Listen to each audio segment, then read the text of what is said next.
So, in the last video, मैं हमेशा सोच के शुरू करता हूँ. Everybody ask me how I know. I smiled at them and said she told me so. Everybody ask me how I know. I smiled at them and said she told me so. Everybody ask me how I know. I smiled at them and said she told me so. Hey, in the last video, We saw how we can plot the data on a graph using matplotlib. so that's what I did in the last video. If you haven't watched it yet, you may even skip that because plotting is not that important, but it is important, okay? And I really want you to plot the graphs because, well, it looks really beautiful, you know? Anyways, in this video, we will be exploring every realm of machine learning using, well, linear regression. So, in this video, I want to dive very straight into this thing. You know what computers are really good at? Yes, they are really good at memorizing. We humans didn't want to memorize phone numbers, so we used phones, so we can just store it there.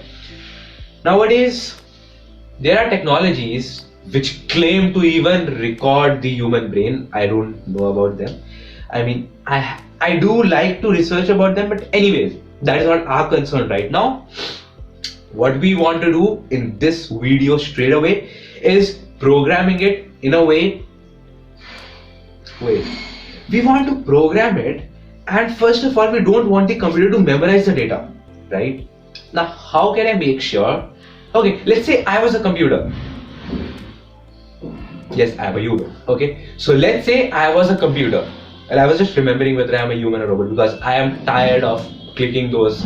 I am a robot. I am not a robot button, so sometimes I just don't clicking because I think I'm a robot. Anyways, so what happens is, since I'm currently a human, but imagine that I'm a computer. Okay, just spread your imagination and think that I'm a computer, and you just give me some data.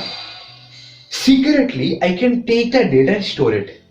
And later on, when you ask me, okay, what is the value? Then quietly, without you even knowing, I will just have a peek and tell you. That is cheating. And that is very, very fine when you just want to do something else, and that is not as machine learning. But I want to learn something. I am a computer and you are a person who is teaching me something. So you are my teacher.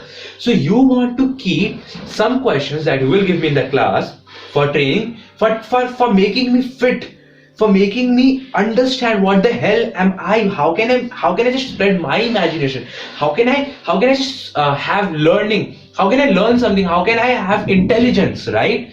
So that is what, first of all, you will give me. So you will give me some set of questions, you will give me some set of data in our case. But how will you test me? Whether I literally learned it or I just mugged up everything? Because, you know, learning is great, mugging up is, well, of exactly no use. So we need to do something in which we are sure that, okay, the computer is actually making predictions and not just mugging things up, okay? So what I'll be doing is, we will be keeping some questions away, or you as a teacher will be keeping some questions away from me computer, from Shubham computer. So you will be keeping some questions away from me. And in our case, you will be giving me those questions when I'm in a test. So to check how good am I actually performing. Okay. That said, a long story to just tell you that whenever we are training a data set, we need to have a training set and a testing set. Why? I explained it to you, I don't have to explain it again. So how do we do that? So what do we need to do linear regression? Well, if you remember, we imported something called as Sklearn. And if you are good enough and if you are remembering quite a things, then you will remember that till now we have not really used Sklearn anywhere in our code. We have been just working on pandas, right? And some basic Python stuff. So in this video, I want to go and start using and doing exactly the things that we want to.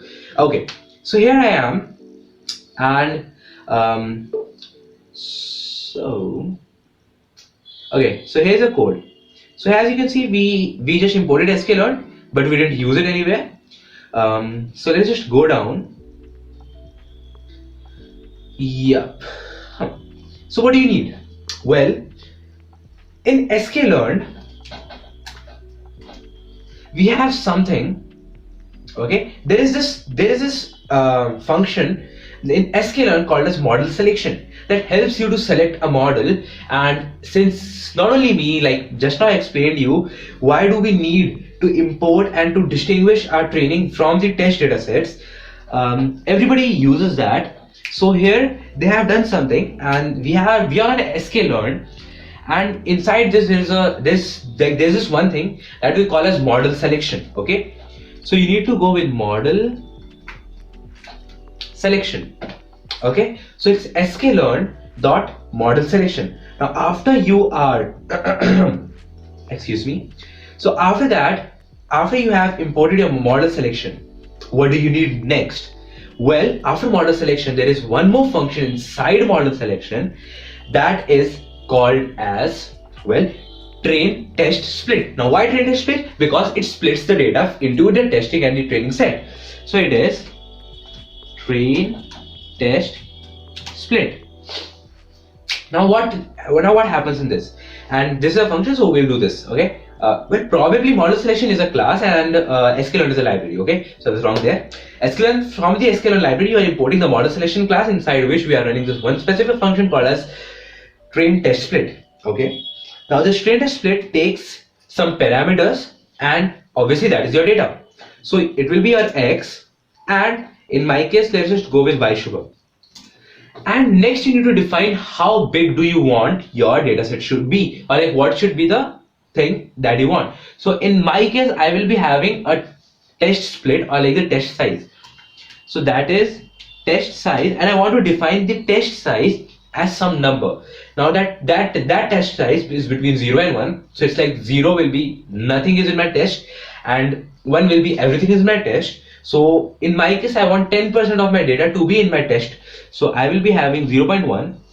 So now I'm completely done. I have 0.1, or rather 10% of my data. From 50, 10% will be 5. Okay, so I have it will be 5, right? Yeah. So I have test size of 0.1. So that is a 10% of 50. That is the data we have. Okay. Now what does this give back to me? It will give me back a two-dimensional array. If you don't believe me, we can just quickly run this and see what happens as we run it. So currently it is running, and after it is happened, we will see that we get an output. Okay, so here is the output, and as you can see there's a bunch of numbers. So I will be just explaining you for the y. So here I am, and as you can see from here, we are having two lists. So there's a list inside that is called as a two-dimensional list. And after we come here at exactly this point, we are starting with a new list, and then we have this list that has 5 elements in it. So this is our x train, and this 5 is our x test.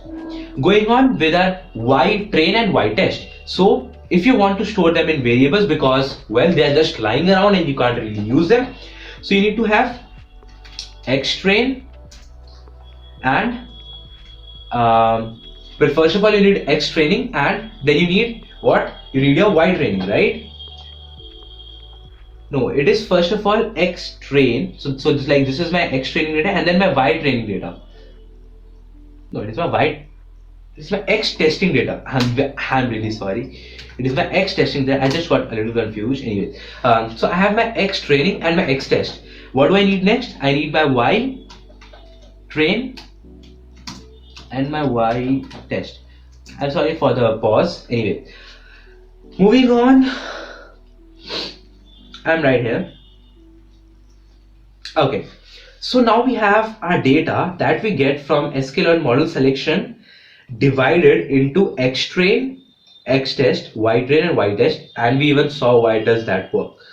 So let me just run this so that we have our variables set. Now after we have our variables all with us right there, now what we can do is we can put it to be used in linear regression.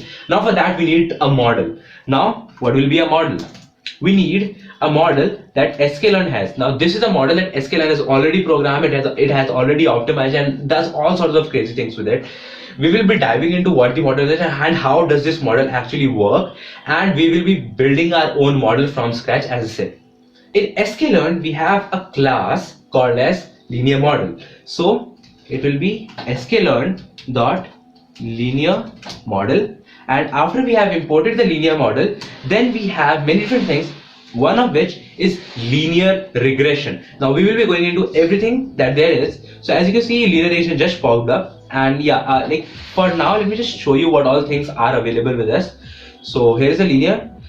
So what all things are available, to show that there will be logistic regression. Okay, so as you can see, it's logistic regression, linear regression, and there are some different things. So we will be going into everything, not in this course but in some other course. Okay, so for now I have my linear regression. Okay, and after linear regression I can just put parentheses because linear regression is a function. Now inside this, as this already pops me up, that is one of the reason why I really like it, not for autocomplete but for this specific reason, because I don't have to Google and go through the docs every time I read this. It automatically tells me what do I need to do next. So it's fixed intercept. But for our jobs right now, we don't have to do anything, and we will be playing around with it a little. Okay, so here is our model, and that is all that you need to train a model. Okay, this is not training, right? Because you have yet not given you the data. This is all that you need to make a model and make a model ready to start doing your stuffs. So here is my linear regression model. Now next, what do I need to do is I need to fit this data, like I said. So very simple, you can just go with fit. So inside the fit, you need to pass your model, and in my case that is my x. That is my x train and my y train, right? So those are the only two things that I got. So here's my x train and my y train. Now I have my model and I have fitted it. Now what do I want to do next? Well, first of all, let me just run this to see that I don't really run into any errors. By the way, a disclaimer, we will be running into a lot of error during this entire course, okay? At least in this video, because yes, these are some of the common errors that I encountered. So yeah, just like, you know what, I really like errors because they actually teach us a lot. And the reason why I don't want to just skip and start with the exact code, like, you know, I have programmed it before, so I know what the exact code is. But I don't want you to feel like, okay, this guy is a little too intelligent and does not really run into errors. No, that is not the case. Developers has to run into error. If you don't run into error, then probably you're not a developer. Okay. So now here we are getting a value error. You need to understand, you need to learn to recognize the error and to play with the error so that you can manipulate the things. So here I am getting an expected a 2D array and it got a 1D array. Okay, so it was expecting a 2D array, like I have explained what a 2D array. It is an array inside an array. So it was expecting something like that, but we didn't give it. So for that, since it is a very, very common problem, there are people who have introduced another library, like you must have heard this name, but I didn't really import it as yet. So that is called as NumPy. So NumPy is the mathematical operational library in Python. So I need to do like import NumPy, and people usually do it as MP, so I will be doing it as NP as well. Now after you have imported the data and after you have imported NumPy, what do you need to do? Well, you need to change your data to a NumPy array, because with NumPy array you get so many opportunities to do a whole lot of stuffs. Okay, so I will be saying np.array and will be enclosing that into parentheses, as well as my y as well. So that is np.data, and yeah. So this is, so as you just saw, it's like np.array, and oh, it's array, not data. array. Okay, so I guess that's why I need to run it, obviously, otherwise it won't work. Make sure that you run your data. Okay, so there's some error. np.nd array object has no attribute called as head. Okay. Now since you have converted it, so you can't really use the head function because head is of pandas and not of NumPy, so you can't really use it. Okay, so let me just run that array. Let me just run that again and see, do I have any error? No, I don't. Okay, happy. So I don't have any error. Great. Now what I have is, I'm here, and let me just run this as well. Real quick. Okay, so we're here, and so let me just try finally running this once. And whoa, again an error. Wait, I will say oops whenever I get an error. Okay, so oops, I got an error. Okay, so here I am, and it again says expected 2D array got 1D, but this time it gives us one more information. Reshape your data either using array.reshape. Now dot reshape is the only thing that will save us. You know, this is usually a saver whenever you want something. So it will be array.reshape to reshape from this to this. Well, great. Okay, so finally what we need to do is we need to reshape our data. And how do we do that? Well, it's pretty simple. You need to say, and you will be needing to reassign these things. So it will be xtrain. So xtrain dot reshape, and inside reshape you need to say -1 to 1. Now what that will do, okay, I'm sorry about this semicolon. Actually, I've been programming a lot in JavaScript, so just got a habit. And xtest equals xtest dot reshape -1 to a 1 to a 1. Okay, so we did our for xtrain and xtest. Now there are two things that you can do for y's. Now, well, you can do two things actually for x's, because if you remember, x's are actually our numbers, right? Yeah, x's are our numbers, if I remember. Yeah, I can just see here. See, these are numbers, right? So you can just, instead of doing this, if you would even come up here and inside the array, if you were to enclose this inside another one, kind of like this, so you have two arrays enclosing this, so that will also do, but since we have already done it there, so I don't want to do it again here. It would be really cool to see what happens. Anyways, we'll check it. And then goes with my y train equals y train dot reshape. Okay, so I'm here, and okay, so it's -1 to 1, and finally it's y test equals y test dot reshape -1 to 1. Now if you want, you can just give them different name here if you really want to keep them in both the time, but most of the times you won't be needing that. So okay, so now that we have reshaped it, let's just try running it once again and see if we again run into some errors. Lovely, we didn't run into any error.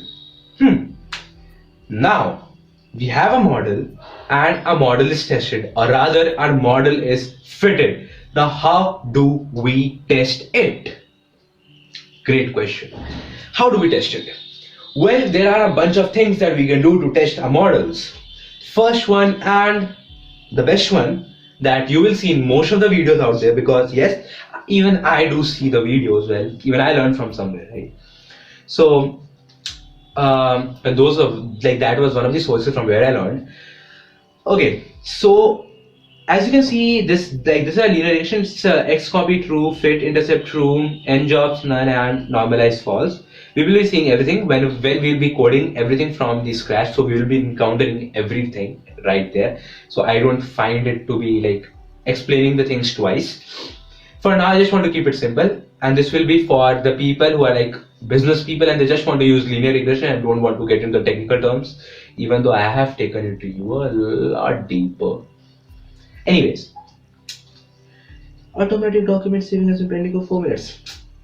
I don't really care for that. Who cares? I do. What if I lose it? Doesn't matter to me. Okay, so I'm here with model. Files was uploaded model from the time post save override the last update. Oh my goodness, it's running errors. Anyways, okay, forget about everything. Let's just focus over there. Okay, so it's models, and what do I need? I need to score it. Okay, Now what I am going to just tell you, and whatever you will see from here will be completely rubbish. And even sorry to say other people, but you have been explaining this wrong, at least in the beginning, okay? So I don't want to do that. They do is they have model.score and they pass in the x test and the y test, okay? So they have the x test and the y test, okay? So finally they give the x test and the y test in there, and they score this and they store this in a variable called as accuracy, and later on they print accuracy. Let me just run that for you. Let me just real quick run that for you. Mind, whatever I'm doing right now, it's completely rubbish. It does not make any freaking sense.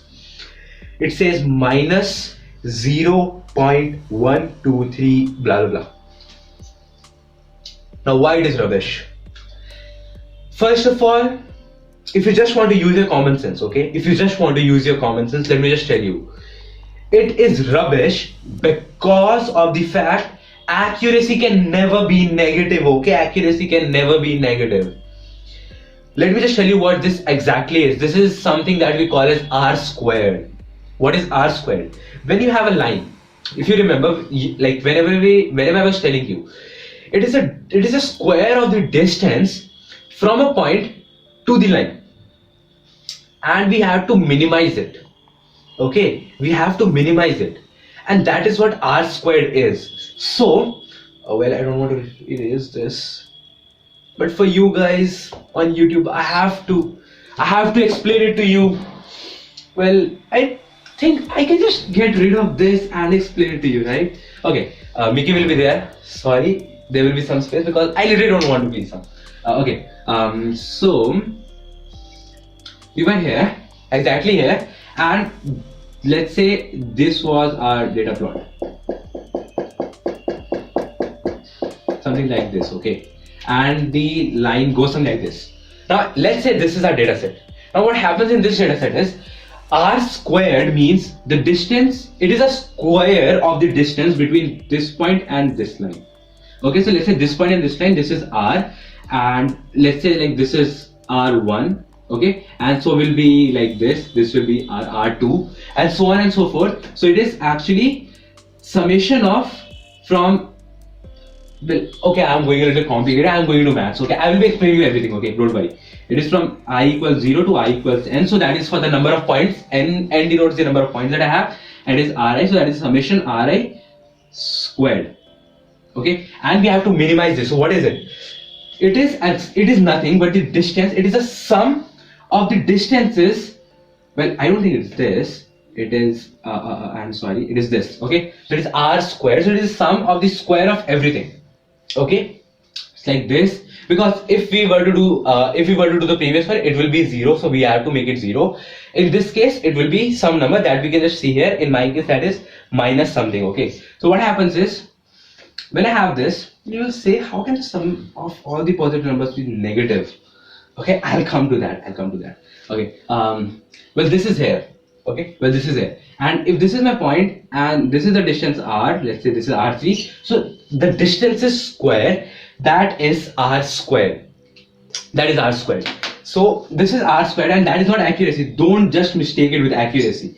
Okay, you will get 100% if the line is perfectly matching it. Means the points are kind of like these. Okay, the points are kind of like these, and we are coming from like, and the line exactly passes through everything. That is when you will get the value of R squared to be a 1 or 100%. Okay, right now we are getting a negative. Why? That is because of a data set. If you remember, our data set was kind of like trooping and then down, trooping and down. Because of that, the math comes out so that, and don't worry, we will be going to the exact same result when we'll be doing, so you will get exactly what am I talking about. Right now it might make exactly no sense, but just be a little patient, can you be? Okay, thanks for your patience. Well, welcome back up here. So now this is not my accuracy, okay. First of all, remove this accuracy, and I will be naming it as R squared. Well, I can't write squared, so R squared. Okay, so I will be naming it as R² and run the R² and that will give me exactly the same result. No, probably it can be a little different because it trains the data again and again. No, it isn't. Okay, so it will be different if we run that. If we run this 47 number again, because that randomly that actually randomly selects the data. Okay. Now, what do we want? First of all, you want to test how accurate your model is. So now you want to predict the model using this.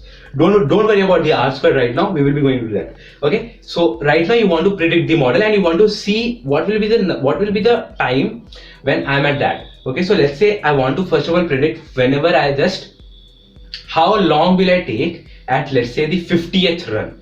Okay. So if you remember, right here we had a data that had me in it that says Y Shubham, right? So currently it is a numpy array. What I'll do is instead of having that like that, I will just reassign a variable called as Y. Not reassign, actually I'm just assigning this a variable Y, and that is my data, and inside data I'm just calling out Shubham. And just like you have head, well, guess what, you have tail as well. So you can have Y dot tail. Okay, so you have Y dot tail, and what this will do, it will give you the last 5 results. Okay, so let me just take the last 5 results from here. So I have Y dot tail, and if you are wondering why, like, let me just run for a while. I guess we have to stop here because, okay, this is initializing. Wait. Safe field. I'm connected. Okay. We run this. Okay, so right now I'm just running it, and yeah, so there is some issue with my internet problem. I don't think it's from internet. I'm having some issue which I don't want to focus on right now. So it's Y data Shubham and Y tail. Okay, so the issue is that save failed. Don't worry, there's no issue in the code. Okay, so it's Y. Okay, and as you can see from 45th, we have all these values. Isn't that wonderful? Well, you know what? Our data is so bad. One of the reasons is because we are giving it values randomly. Okay, so what I'll be doing is in the next video, first of all in this video, right now I will be telling you and predicting. Now that might be really wrong, and I'll tell you why. In the next one, we will be having it in progression and not actually randomly doing that. So, and then we will see like how much optimized result can we get. So sorry, we will be extending this for one more time because as you can see, our R² was exactly negative, and I know the reason. Okay, I'm not an idiot. Fine. What you need to do is you need to make predict, and you need to go with model dot predict. Model dot predict, and then you need to pass it a value, and you will be giving it a x value. Okay, so that is the number of run, and it will be telling you the yth value. Okay, so if you remember, we divided into 0, 5 and 45. So that was our training set. Let's say I want to find out what will be the 46th value. Okay, so I want to see what will be the answer for the 46th value, and then I am printing the predict. Okay, let me just run this. And if you're wondering why did I put that inside that thing why did I give it as an array? Well, that is how it requires it. You can just give it more than. Okay, so you need to give it not just as a 1D array but as a 2D array. Okay, so it's not just one array. You can actually pass a lot of data at once, and it will give you the result accordingly. So now I should not get any error. Okay, so it predicts that in the 46th run I will be taking 10.4 seconds. That is it. That is its prediction. In the 46th run, I actually took 9.67 seconds. I told you, we are wrong by about 0.8 seconds. That's pretty bearable if a computer actually predicts that. Okay, now that is how I am telling you, and it's really inaccurate as of now. The reason is, if you remember, for our data set, what we had was, we had our y and our x value, and our dataset was kind of like, oh wait, why do I want to show you here? I can show it to you right there, right? Yeah, as you can see in this region, if we are just predicting from 0 till here, it will be quite good. As you can see, the data is quite straight, but then it droops. Maybe because of the fact that we took some rest. Because running that long continuously was quite tiring. So we took some rest and then we started again, That is the reason why you are seeing these strange sort of bumps. Okay, so it increases and then decreases, it increases and then decreases. And since we are giving just some random values, that is the reason why we are getting that low R-square. In the next video, we'll be just quickly optimizing it by just not using this one thing. We will be dividing the dataset on our own, or maybe we can even pass the entire dataset. We'll see how does that work. That is not really suggested, but well, who cares? Anyways, I guess that's it for this video. Hope you enjoyed this video. If you did, you know what to do. See you till then and keep innovating. Bye bye.